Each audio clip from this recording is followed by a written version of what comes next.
No, DILG. Hindi ko sa inyo concern. Wala naman kayong ginagawa action. Maingay. Ang gulo. Sa madaling araw. Maingay. Matutulog ang mga tao. Alam ko bang alas na silang ingay. Ako nag-iingay rin ako rito. Patutulog sa araw. Hindi sa oras ng pamahinga ng mga tao. Masakit naghahabulan pa. Isigawan. May tumitiling bakla.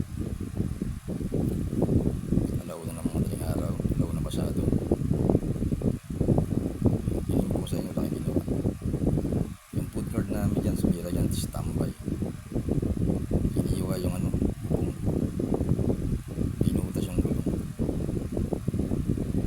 Ilang walang namin nagamit yung bago yun lahat. At yung bisikleta. Tapa yun. Bankrupt kami. Sinahuli yung ID namin. Nakumpis ka. Ipunta kami sa Pilmar. Hindi nga namin nakakuha yung permit namin pagtitinte. Nabankrupt na kami, lahat ng paninda na nasira. Pinista namin dyan. Ngayon, yung pinista namin dyan, maayos pa yun. Yung tinakita ko, punit na yung pinopunit yung tolda. Hindi ko lang kayo hihiwa ng pedoan. Tapos nagtaka ako, daba na yung ilong.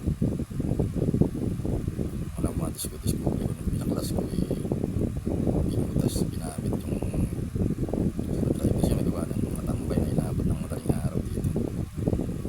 May permisyo sa daan. Yung tricycle di makapanig kasi may nagbabasketball daw. Kahit may lagnat ka, umuulan, obligado mong bumaba ng tricycle at nakaring kumanang mabigil yung dala mo. Naubigyan kami bumaba sa kayo sa madaling araw.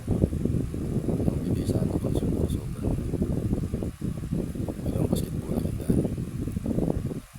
Pinabayaan na nga namin. Wala akong kaporme. Masiga sa daan. Pwede lang patulan. Kasi wala akong pala. Depende na lang mananakit.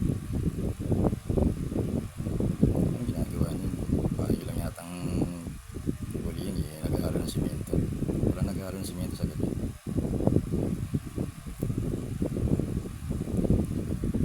Saksi yan si DSWD Landor Victor, kasama niya rito si yung group chairman daw na lugar na ito.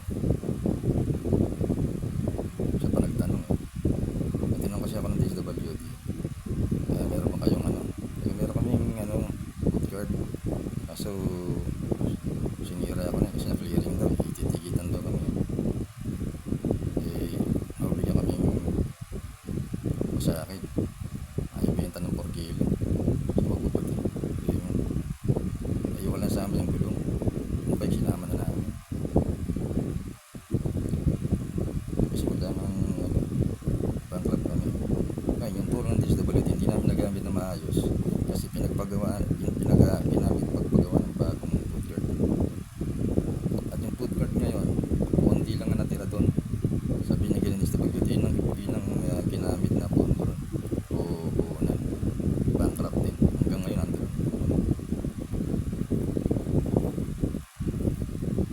Sa kaharap yung group chairman na yan, siya pa nagsabi ay sa inyo ba yun, samantalang tatanggalin yan, pumunta sila yan kasama yung mga taartin at sinabi yan tanggalin daw yung mga may 2 days lang binalik uli yung mga kita mo yun puno na naman kasi pumunta kayo rin